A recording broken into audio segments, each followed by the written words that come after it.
Dan ini butuh proses, Bu ya. Merasakan manisnya iman ini sesuai dengan tema kita hari ini, kebutuhan kita akan ibadah, gitu ya. Jadi sebenarnya kita ibadah itu bukan karena perintah Allah, tapi karena kebutuhan. Kita butuh nggak Bu sama Allah? Kita butuh sama Allah. Ya. Tidak hanya di saat kita sedang ada problem aja kita butuh sama Allah, tapi senantiasa kita butuh sama Allah. Ya. Nah jadi menjadi seorang hamba yang bertakwa itu butuh proses aneka ibadah. Banyak sekali wasilah-wasilah yang Allah berikan. Jadi ketika Allah menciptakan manusia, itu Allah berikan ilham, ya.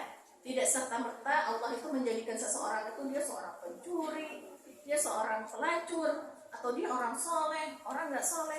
Tidak, bukan seperti itu takdirnya, ya. Di dalam surat Asy-Syams itu Allah katakan, ya, fa'alhamaha fujuraha wa taqwaha. Jadi ketika Allah menciptakan manusia, Allah ilhamkan kepada manusia itu untuk memiliki kecenderungan. Kecenderungan itu biasanya dari dalam hati, ya. Kecenderungan untuk fujur dan takwa. Nah di sini kita lah yang memilih.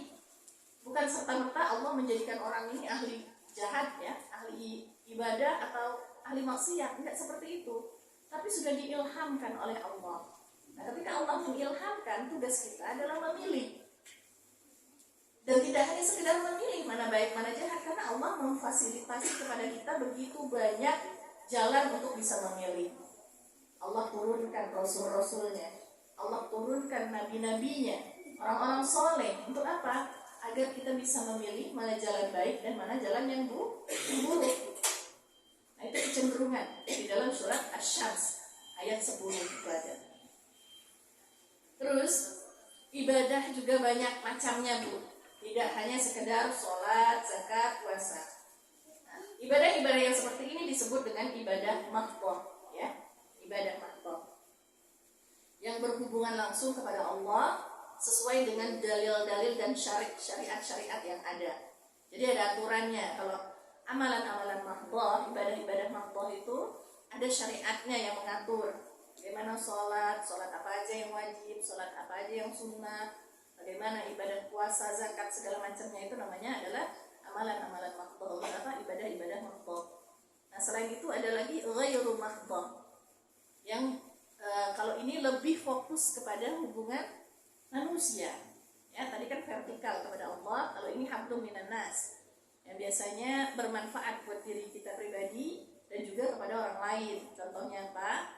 Misalnya menolong orang yang sedang kesusahan, membangun masjid, membangun sekolah-sekolah, ya, membangun sumur-sumur buat orang yang kesusahan air. Nah, ini namanya ghairu mahdhah. Jadi nggak ada aturan khususnya.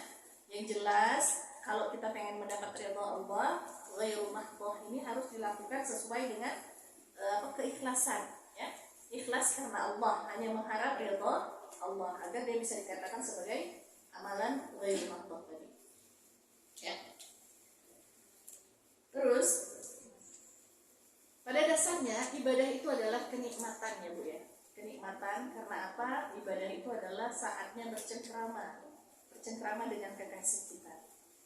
Misalnya ketika kita sholat, semua ibadah itu nggak ada yang ringan, nggak ada yang mudah, semuanya berat. Ya nggak Bu? Berat banget ibadah. Apalagi buat orang-orang yang sibuk dari pagi sampai sore. Ya, tadi rumahnya di Tambun pasti berangkatnya pagi-pagi banget, ya nggak? Pulangnya ntar udah sore, bisa jadi sampai rumah malam. Terkadang karena kesibukan kita, tinggal sisa-sisa ya waktu yang ada. Ya, untuk bermunajat kepada Allah itu rasanya seperti terburu-buru gitu. Terus kalau jauh-jauh nanti ini aja ya. Kita ini waktunya 1 jam ya Mbak. 1 jam. Ibu-ibu sudah ditarget jam 1 udah masuk lagi, ya enggak? Masuk lagi gitu kan. Sedangkan ini sebelumnya harus dengerin ceramah dulu gitu kan. Dengerin tausiah dulu gitu. Belum makannya, belum sholatnya, ya, belum cari makan. Dan itu rasanya waktu dengan Allah itu sangat kurang. Ngerasa nggak? Mbak-mbak, ibu-ibu semua di sini ngerasa nggak kurang dengan Allah? Kurang sekali. Kapan kita bisa?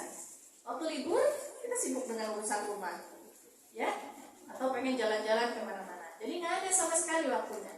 Nah, bagaimana kita bisa merasakan nikmatnya ibadah kalau seperti ini gitu?